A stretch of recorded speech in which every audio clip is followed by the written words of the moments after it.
Good morning, Bucknutters. It is Thursday, November 2nd, 2023. I am Dan Rubin. This is the Bucknuts Morning 5 and change. I know it's November 2nd because it is my beautiful wife's birthday.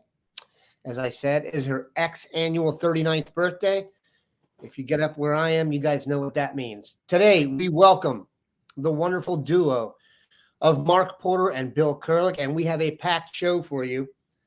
I don't know if you noticed this. There's been a lot going on in the football arena. We will talk recruiting. Huge visit weekend at Michigan State on the horizon. We will talk Tavien St. Clair, the future Ohio State quarterback. Both of our guys have had a chance to see him recently. We are going to do a deep dive on just what Ohio State will be getting out of the class of 2025 at quarterback. We will then discuss Rutgers and what the Fighting Greg Schianos have in store for us.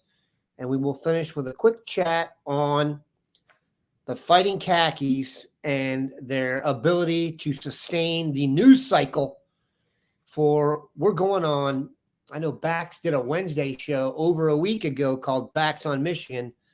So that should be something worth waiting for. First, William, we want to start the show with current events. Bill's Q&A is up there if you want to get in there and see what some of the other people asked about him. We have that on the site now. But it does seem like, at least for the class of 2024, Bill, all signs point to Michigan State's visit to Ohio State as being the big weekend to count on. Yeah, the value of a night game when recruits can make it from farther away to your games. Those 12 o'clock games are not easy to make it to. And interestingly enough, one of Ohio State's top remaining 2024 targets, Amaris Williams, is supposed to be back at Florida this weekend for the Florida-Arkansas game, but that's a noon game, and he lives in North Carolina. So that's why I say supposed to be back there for an unofficial visit. We'll see if that happens. But with Ohio State playing Michigan State at night, potentially the top 5 remaining guys on their 2024 board could all be in the horseshoe that night, and several of them on official visits. Jordan Seaton is still scheduled to make his official visit, the blue chip offensive lineman that they would dearly love to the class. He's still scheduled to make his official visit for the Michigan State game. As we had the news on earlier this week, they offered a scholarship to defensive lineman Carlin Jones, who is a Nebraska commitment. He is definitely scheduled to make his official visit to Ohio State for the Michigan State game. It took him, I don't know, maybe a few minutes to decide that he was going to do that once he got the Buckeye offer. Chance Robinson, expected to be in the house, a Miami commitment, official visit there, is someone that certainly Ohio State is looking still to add to the class, even though he is a Miami commitment.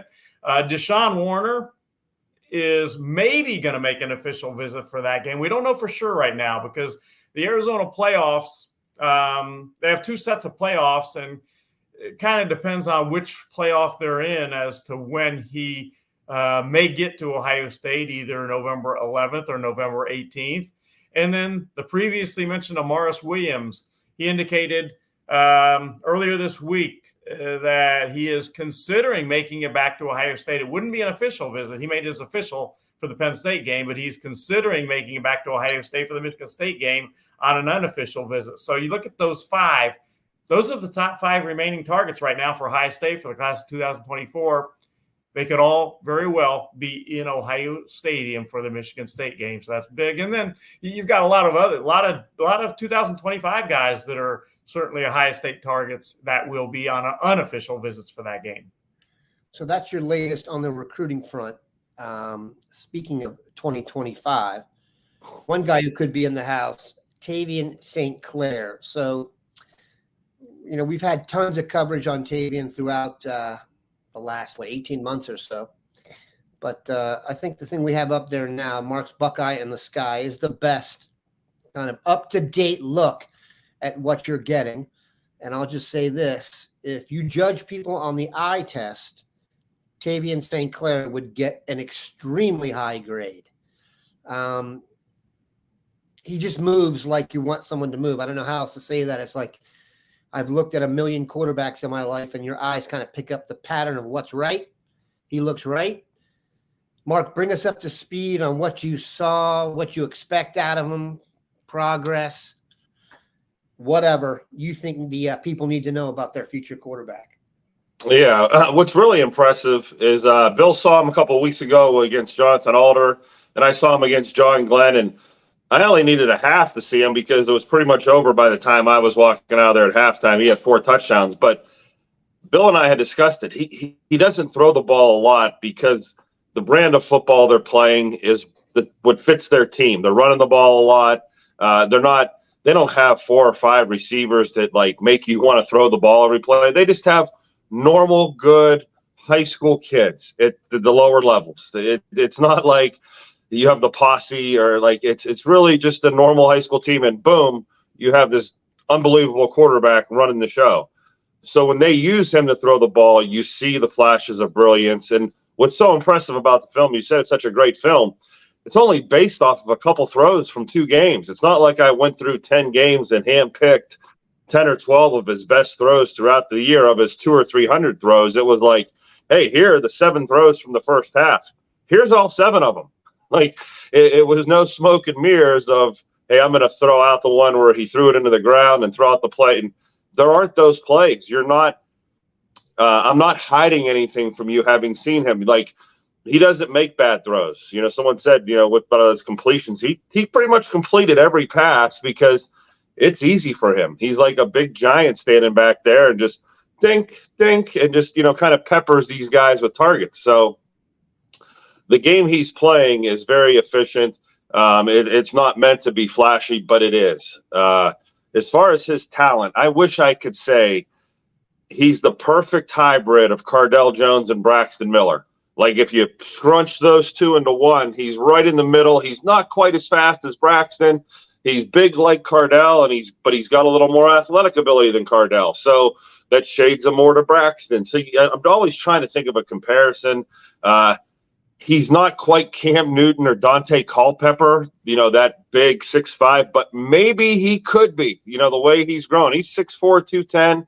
And like you say, you look at him in person and you're like, pretty good. You know, like I don't have to lie about his height and say, yeah, he's 6'4". No, he is 6'4", 6'5". So, you know, when you see him, you get shades of what he could be in a few years, of being in the weight room. And you have to realize he's just a shell of what's going to happen.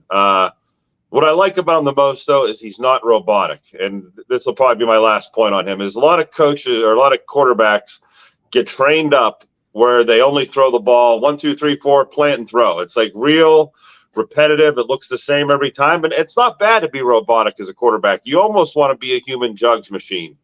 But where St. Clair breaks that mold is he can go off platform. He can throw the ball. There's a throw of him warming up where he literally does the no-look sidearm throw. And you know he's screwing around, but he has that to him. He doesn't have to be standing there on his 5th step or 3rd step and plant and throw the ball.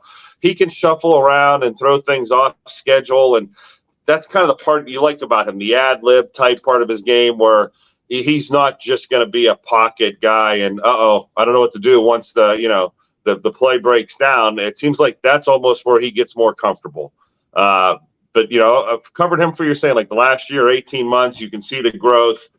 Definitely want to see him again at the Ohio State camp this summer because he's one of those fun guys that like look at the progression. Every time you see him, there's like 3 or 4% more progression, and it's starting to add up. He's also going to be big enough that when he walks in the room next year and all the other quarterbacks walk in with him for the camp, it's going to be pretty obvious who the dude is. There's Doug Shepard expressing some fear he's going to get to 6'7". 6'7" is a different breed of cat, man. When you see 6'7", it looks different. That's the break for me. Bill, anything to add on St. Clair? You've seen him as well. Yeah, I really could echo what Mark said, but I just think he's got such a high ceiling that really there's no limit how good he can be. The growth that Mark mentioned, he is not the same guy that Mark and I saw at Ohio State's camps when he a year ago, not this past summer, but a year ago. Then seeing him this summer, it's like almost like you're watching two different guys. There's been so much of a change. And the physical skills to me are just off the charts. And when you put him in a Ryan Day offense with Ryan Day working with him, Corey Dennis working with him, and Brian Hartline working with him, I think you've got tremendous potential. And we look forward to it. He's a Bellefontaine native, so it's not exactly like he's playing at Moeller or St. X or whatever, but he's progressed nicely. And boy, the sky's the limit. They're set at quarterback with Aaron Nolan in 24 and then Tavien St. Clair in 25. No team is set up like that, especially when you consider the brain trust we have. Things look good at quarterback. All right. Let's do it like this. Let's talk about Michigan now, and we will finish with Rutgers and then maybe some questions. The latest from the reality show that is Ann Arbor football. According to Pete Thamel, who is the lead, apparently, journalist with he's on fire here. The Big Ten coaches had a video conference call yesterday. According to Thamel, the call lasted, let's say, a couple hours. The first hour, Harbaugh is on there. The second hour, Harbaugh gets off because they're going to discuss Harbaugh and Michigan.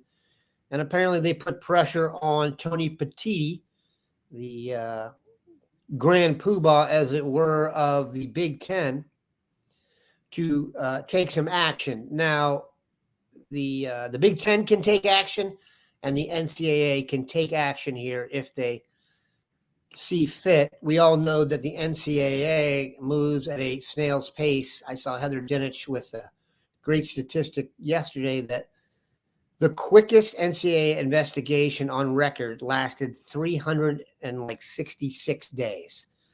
The longest one on record lasted something like 900 and something days.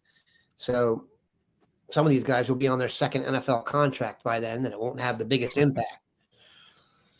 Now we reach the point where you have to ask down the stretch here, will anything happen to Michigan?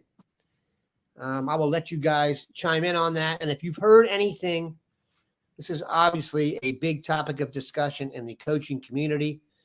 The Athletic and Bruce Feldman did a piece where they surveyed 50 coaches of different ilks, and it does seem like everyone thinks they're pretty guilty. What's your vibes on the situation, Bill? Do you think it's going to affect recruiting? Have you heard from the recruits on this, or is this kind of a nuclear situation? Well, first of all, you mentioned the Grand Poobah. There's only one of those, and he's right here on this podcast. The Grand Poobah Mark Porter. Duly noted. Has been, rightly given that name by Mr. Dave Biddle. So it's interesting. As we're sitting here and I have my iPad in the background, I see different posts coming up by highly regarded people, and half of them seem like they're about Michigan and the sign stealing situation. It just keeps coming and going. The situation with the NCAA, I would say that the term I would use would be they move at a glacial pace. I don't expect anything to happen from the NCAA for quite some time. I mean, they're still working on the other things. The first Harbaugh situation with the recruiting stuff, and the Mel Tucker stuff is still out there. Now they got this. It's going to be a while. But as you mentioned, Dan, the one body person that can do something, perhaps will do something quicker, is the Big Ten. They can do something. They can step in and do something at any point.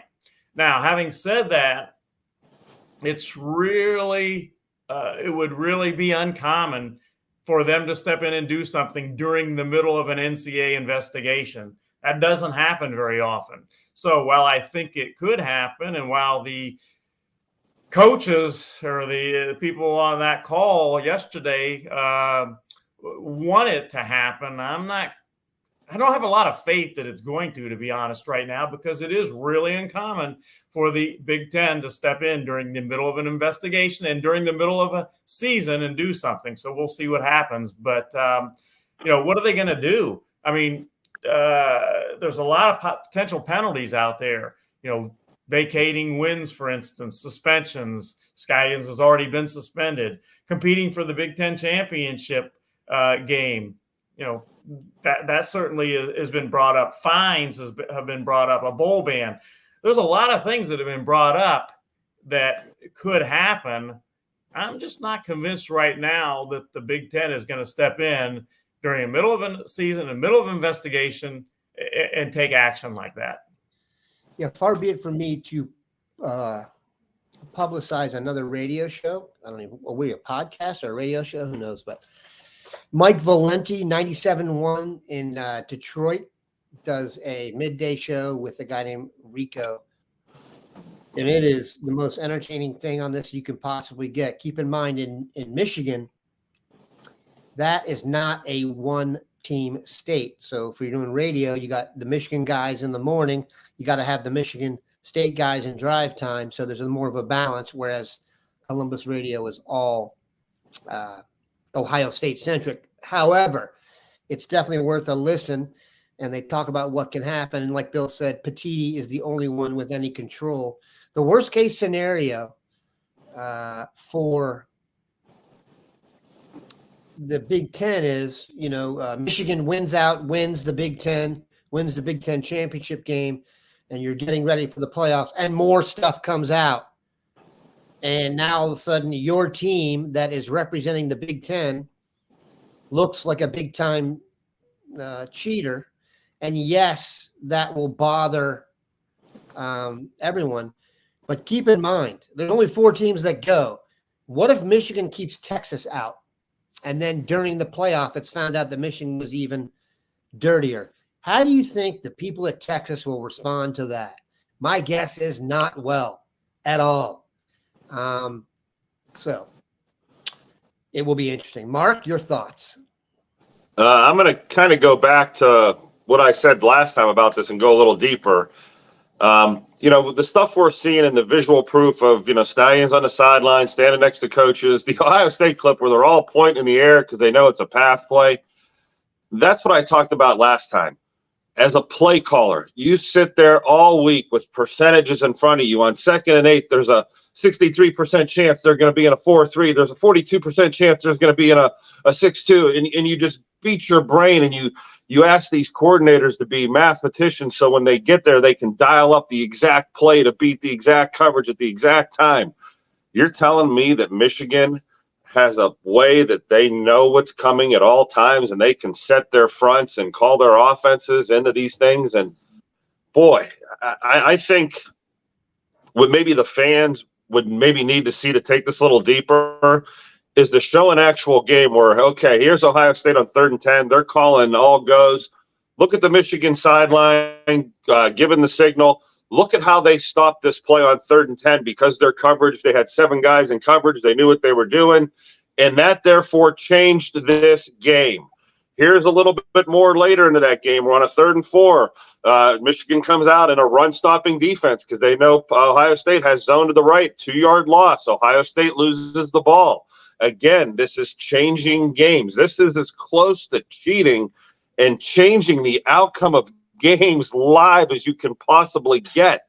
And that type of proof has to exist where, look at, here's another call. Here's another call where each team who's calling plays 60 times in a game is put at this severe disadvantage where we have to over-execute.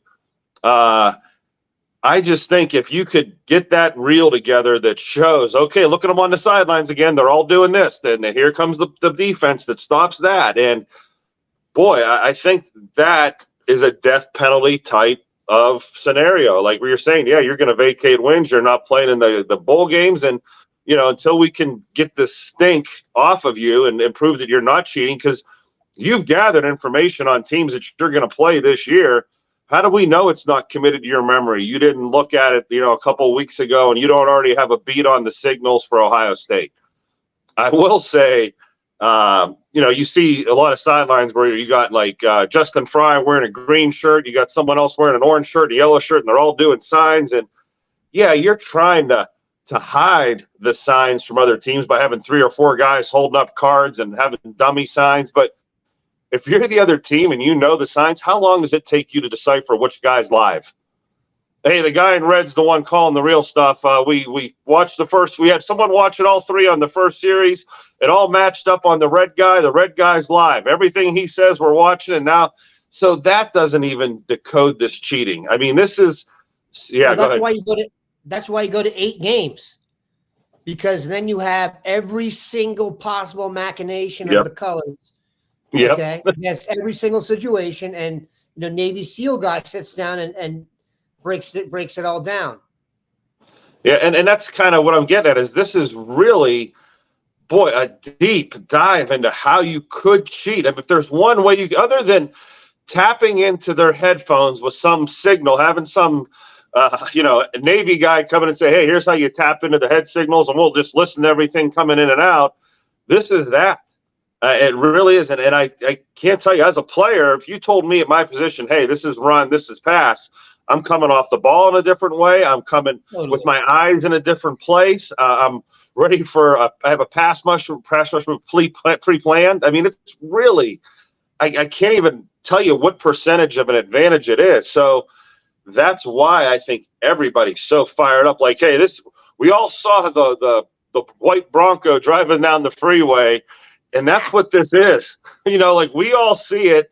We all know, and they're holding up this glove that, doesn't fit, saying, hey, maybe there's some doubt that we really didn't do this and it's not as bad as you think. But the general public is, boy, it's hard to deny what's actually going on. And you know what? It's hard to deny how many wins they have under their belt that they don't deserve because they won a game by a possession or 2 because of what they were doing. And shame on these other teams in the Big Ten, have to be so upset and so, cheated. I mean, just flat out like, hey, you pulled our pants down in front of the whole conference and you made us naked and you beat us. And now we're standing here and we have no repercussion. That's a hard pill to swallow. And the part of me I said on the last podcast is the cynical part of me. It says this whole college football is too big to fail. The Big Ten's too big to fail. There's too much money involved here to screw this up for everybody. And I think, like I joked, like slap on the wrist is coming. You lose a few scholarships, you get dinged a few things, but I really am. I'm scared that the people in charge won't do the right thing, because the right thing is such a hard trigger to pull. And I kind of sit here and say, wow, if I'm the conference guy and I got to pull this trigger to nuke this program for a year, boy, you're going to have, some personal backlash on you, and it really puts a black eye on college football. There's a lot to get to here. So I'm going to take the floor here for a minute. First of all, the guy making the decision, Tony Petitti, interestingly enough, was handling the same job for Rob Manfred in Major League Baseball when the Houston Astros were banging on trash cans for curveball. So he's got some experience here on a national scale. Major League Baseball and the Big Ten, huge entities. You mentioned the difference in on-field. In the Thamel story, he has the numbers. I'm going to read this. In the 3 years that Connor Stallions left a paper trail of purchasing tickets to games of Michigan opponents, the Wolverines have gone 33-3 overall and 22-1 in Big Ten play. In the prior 3 years, they were 21-11 overall and 16-8 in league play. And keep in mind, they bailed on the pandemic game against us. So that doesn't count. That's ridiculous in and of itself. I would also say this. I've been in charge at my job since I was about 30. I'm not talking about some major fiefdom or anything, but I do know this. When someone is in trouble and their first response is to attack the accuser or change the subject, I call it equivocation, they are guilty. If people are more concerned about who turns you in than the actual crime, they are guilty.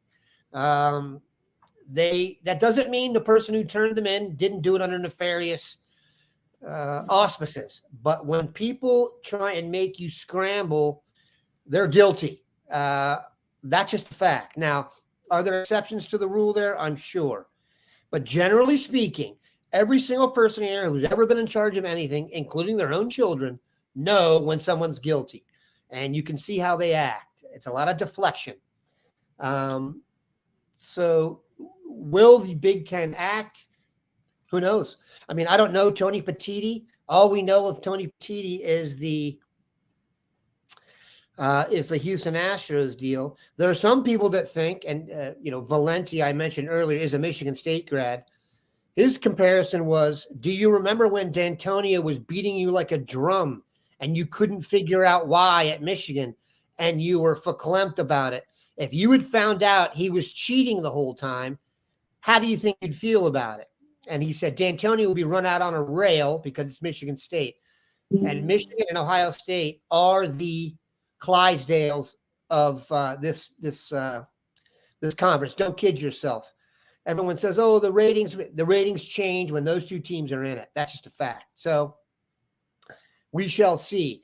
It hasn't hurt our site for page views, I can tell you that. So we have, and I'll tell you this: we always get.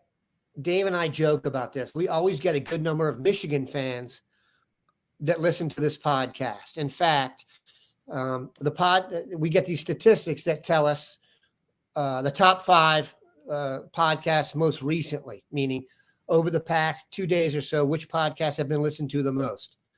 Though what we learned after the Michigan loss has been in the top 5 or 10 pretty much since we put it up. And it's not Ohio State fans listening to it. Let me tell you that, okay? They're not enjoying that. That's Michigan fans coming over here and listening and wallowing in our grief. So feel free to go over to their site now and watch them wallow in their deflections. Okay. How would you like to be the Big Ten commissioner and have all of these things on your desk to basically start your tenure from the first Harbaugh situation to this one at Michigan and the Mel Tucker situation? That's a tough position to be put in. And you mentioned about the Astros thing. I think most people would now agree. In fact, Manfred has said that if anything, his punishments were not tough enough in that situation. Right. If he'd go back and do it again, his comment about it's just a piece of metal or the trophy or whatever, all that I think he would be a little tougher now if he had those penalties to do over again. And look, we can talk about penalties too, and I put this on the boards. It doesn't matter what the penalty is now. If we're talking about officially what happens to like the football teams, yes, it's got to be official. But most of the people listening to this show are fans. Most of the Michigan lurkers are fans. So about your quality of life, if you're a Michigan fan, it has gone down.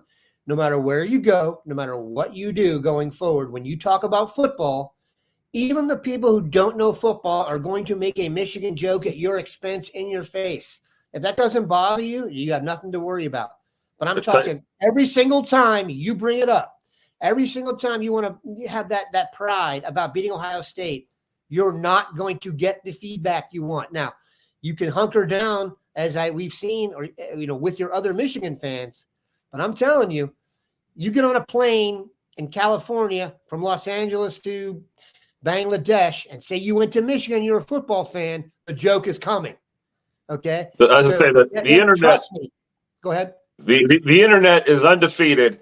And if you're a Michigan fan, you can't escape these memes. How many memes have you said, I had a great sign, but Michigan stole it? Right. Gas stations are running things where we used to have a great sign here, but Michigan stole it. Like, you're the laughing stock. And like you're saying, the butt of all jokes. Same with Notre Dame. Hey, why don't you get 11 men on the field? You're an academic institution known for being smarter than everybody, and you had 10 men on the field for the 2 biggest plays of your career. I mean, these are jokes that will travel the test of time, 5 years from now. Like, we got to deal with the little pants thing, and the tattoo gate. And you got to, the farther you get away from it, the less it stings. And Michigan is unfortunately going to be in this situation for a while. And how the Astro thing happened a number of years ago, and how many people are still calling them the cheating Houston Astros? A lot. I hear that all the time, and this is years later. It's not that common for media members to make flippant comments like that. And you could be watching a football show where a guy's talking about the Astros and he'll throw in the cheaters. You know what I mean? God, the funniest thing I've ever seen. There have been some really funny memes on the Astros thing with guys with like trash cans and they look like Hiawatha banging on them. This is going to be very interesting to follow here. And I will also say this, and I said it on the earlier show this week. Boy, Michigan better win their remaining games. You don't think there's never been more pressure on Michigan to beat Purdue than this weekend ever. Okay, and not just beat them by 7 or 14 points, because they've been winning games by significant margins. And if all of a sudden these games start getting close, I have a thing where once you've been cheating, you don't know how to play when you're not cheating. How do you call defenses when you don't know what's coming? How do you call plays when you don't know what defenses are going to be in? There's a lot where, they could be swimming naked for the first time. And, hey, this is the first time we've ever been caught on third down where we don't know how to set you guys up. There is a nakedness. I'm trying to think of, it's I started taking some, because you don't need to do it. But I started taking some vitamins and stuff to work out one time, and my workouts felt great. And I ran out of vitamins, and I didn't feel like getting more. I went into the gym a couple of times on my bike, and I was like, "Oh my God, I'm not the human I thought I was." Right. And once you work out naked, it's sort of like what Michigan's going to go through. Like you're saying, like Purdue might be a problem all of a sudden. Like that weight you used to be lifting is a lot heavier than it was before. The truth hurts, man. Jim O'Lally, this question has been asked. No chance, Lance Ito. There is no chance Michigan gets the death penalty. That I will guarantee you. Now, they could get some crazy suspension, but there is not a chance on God's green earth they're getting the death penalty. Too many powerful people behind that. We could sit and talk about this forever. I think of comical stuff that comes up. But like I said, it's all in Tony Petitti's lap. I imagine, like I said, if you want to follow, Valenti went to Michigan State. Like I said, I preface that for those of you saying that in the chat. I get it, but it's kind of halfway there. You don't feel as dirty as an Ohio State person talking about Michigan, and it's kind of a halfway point. So it's very interesting. Go ahead, Mark. This isn't like a legal thing, but you can't get any of these guys under oath. You can't get the Michigan football staff or a couple of their GAs under an oath and say, "Hey, were you guys stealing signs?" And get them to say, "Well, I'm either going to go to jail or I got to tell the truth." And they tell the truth. Yeah, we did with a staff meeting. We met every week and we told them what to get. And then we sat there and we had diagrams, and you're never going to get that. But I think everybody knows on some level that this was communicated behind the scenes. And it's amazing how there's not a leaker. There's not like a staff member somewhere else who's like, "Oh yeah, we did this." And, but you have the receipts, you have him at the games, you have him filming things, you have things paid for. It's like, this was a weekly operation where there was probably some sort of a staff meeting for an hour or two, or a sidebar meeting where, hey, who broke down the films and how much time did you spend deciphering these things? I mean, boy, if we could get some of this stuff under oath, it would unravel before your eyes faster than you could believe. That's why the plausible deniability and the rogue aspect of it. Look, man, just use the golden rule for this, right? Just apply if this happened to Ohio State. Can you imagine if Ohio State had an assistant coach on the sideline at Cincinnati playing against one of our opponents and scouting? What would the Michigan people do about that? They've put this Connor Stallions guy off as like this kook, but come on, man. Do you know how many people apply to work at 24/7 Sports? A lot. Just to be next to football. Do you know how many people apply and want to be on the sideline at Michigan? And some guy just writes a manifesto and they just like, he's rogue, yet he's standing next to the coordinators during the game. The idea that you get a field pass and go anywhere near the squared circle that they there's like Secret Servicemen standing there. It's like trying to get into, Studio 54 in 1979, man. It's absolutely not the idea that you could just like, oh, I'm next to Harbaugh. Hey, run sweep. That's just so preposterous that it's crazy talk, man. Seriously, go and rule it. Go ahead, Bill. I was going to say also, you hear now, well, Harbaugh knew nothing about this. Well, even if he didn't, there was a bylaw change in January that says basically that even if you don't know about it, if you're in charge, you can be held responsible for that. So because of that bylaw change in January, even the defense of not knowing about it, which again seems preposterous to me, but even if true, he can still be held responsible for this. Here's one, and we'll move on after this and talk a little about Rutgers, but here's what I think is also funny. If you say Harbaugh didn't know. So they just started kicking everyone's ass, and Harbaugh was like, man, I'm doing great. Look at this. We couldn't beat this team before. Nothing's happened. All of a sudden, that call worked. I am a really good coach. I've really improved. So you're telling me the coach didn't notice that they got that much better? That's a greater indictment than him knowing about it. What are we talking about here? So give me a break. All right. I think because it yielded results, they kept with it for years. It's not like, hey, we stole these signs. It really didn't make a difference. It was like, no, inject more money, get to more games, follow more opponents. Like, this is working. This is the secret sauce. Yeah. So this will be my last point on it. And there's a lot of anecdotal stuff. The most popular one being the TCU. They didn't scout correctly or the signs were changed. Josh Gaddis was the offensive coordinator at Michigan and won the award for Coordinator of the Year. He left and went to Miami and got fired after 1 year. So you ask yourself this question. Does that make any sense to you? Did he get worse on the flight to Miami? Was it just that he couldn't, the beach was just too much of a distraction for him to be in the film room? So when you start, yes, circumstantial evidence is circumstantial evidence. But when there's a ton of it, it's a smoke fire deal. And, oh, my God, the Fong just crystal balled Tavien Sanchez to Ohio State live. What would be really cool if one of the Sanchez parents could chime in here. But anyway, it may happen, Bill. Absolutely. Don't you chuckle. And 38 minutes into this podcast. Ohio State leads for Devin. I mean,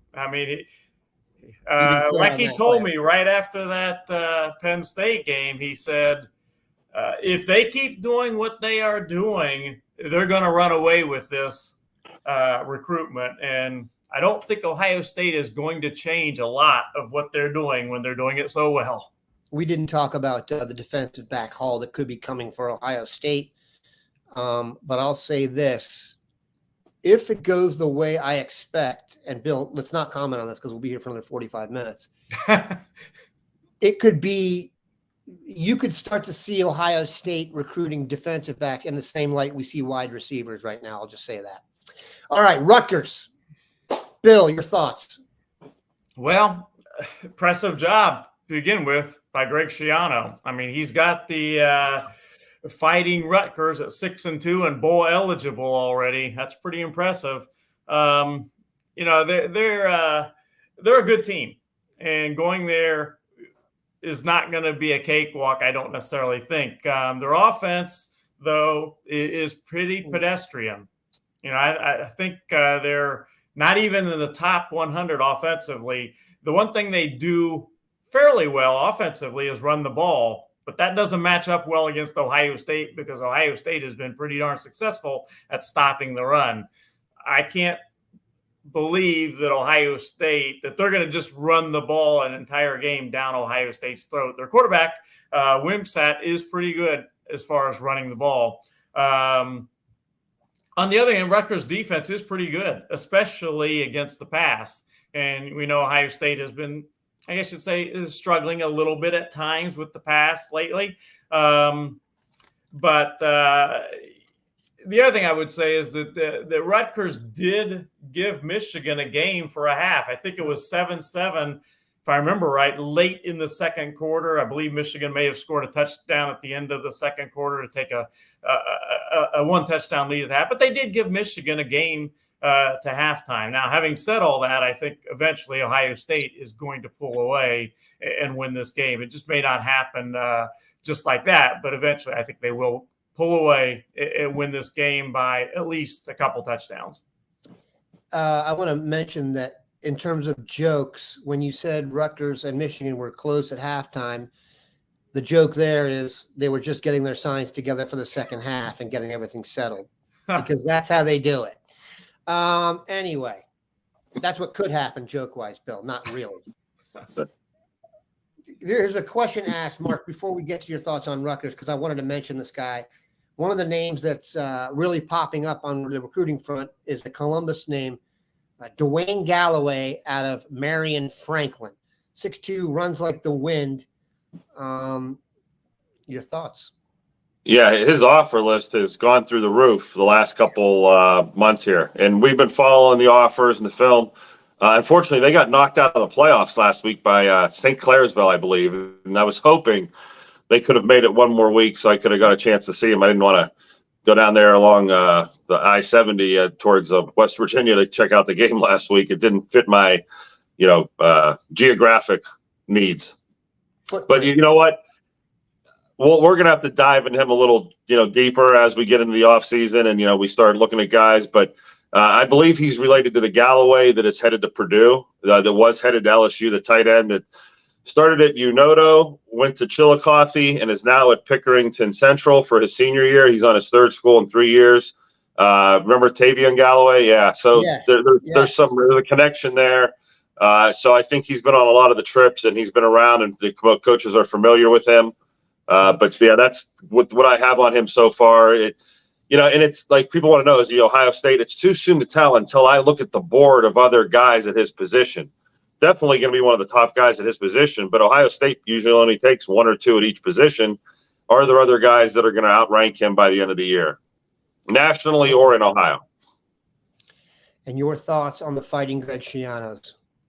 If this game is week 1 through 4, I'm extremely worried. Yeah. Okay, because we're not who we are weeks 1 through 4 yet, and that's based off what I've been watching on tape. I really, don't want to see this team early in the season. Right now, we said it in the last, our confidence about our defense. Yeah, just keep throwing them out there against Penn State. Don't worry, they're not going to break the 50. They can't beat that defense. You start to have confidence and stuff like that. I have confidence in our offensive line now. The way they're coming off the ball, 5% better than they were 3 weeks ago, more schemes, more diverse. I think we're really starting to click, and I'd be surprised if we didn't start our trend towards peaking. I think this is the type of game you want to get off and show everybody, hey, we're running at full speed now. Even though we have a few guys injuries, whatever, we're too big to fail. And I think that's where we're at. I think it's a 10 or 14 point victory.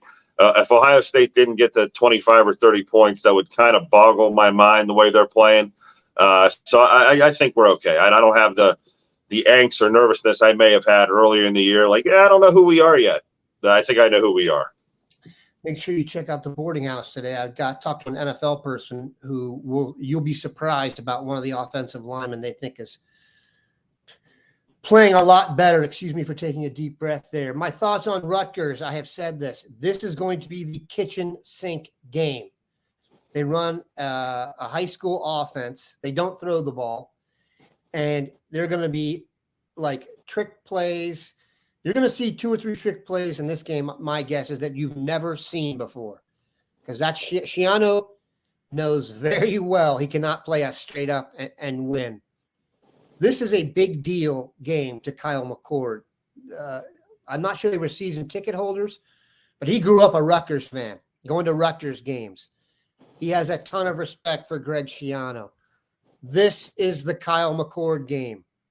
Am I saying this out loud to hopefully speak it into existence? You're damn right I am. Okay? But I really thought last week was going to be that game because if you look, the interceptions, had they just not thrown those, that game was going to be 24-0, and 24-0 turns into 40-0, and then you're 40-7 and you're a media darling. I think this is the week they break out. I would not be surprised to see Emeka Egbuka go to town in this game if he's healthy. I know that there'll be an emphasis on getting him the ball and getting him rolling when they get back. But my main overriding vibe is stay healthy. I don't believe in sitting people for games. But if they told me they were going to sit Tavien Henderson for the next 2 games because of his, injury, that would not even bother me. That's a drastic maneuver considering the fact Mayan Williams is down. But when I look at this team, I really think they can go to Michigan and win if Marvin's healthy, if Kyle's healthy, if Tavion's healthy, if Emeka is healthy. I don't see them having as much success if they're not at full speed. I mean, look, I've been tough on Tavien Henderson, but you saw the difference when he was in the game and he's healthy. It just changes the offense. So we shall see what works out there. I will go with Ohio State, and I'll put this in the thing. I'll go Ohio State 40, Rutgers 16. There you have it. Guess what? This content that we discussed today is not going anywhere. I'm sure next Tuesday we'll be talking Michigan and recruiting in Ohio State, and the day after that and the day after that, because this thing's got some serious legs. And like I said before, man, Michigan fans, if Purdue gets the ball first and goes up 7-0, that sweat you feel is not going to feel too good. So I, on the other hand, will be chuckling.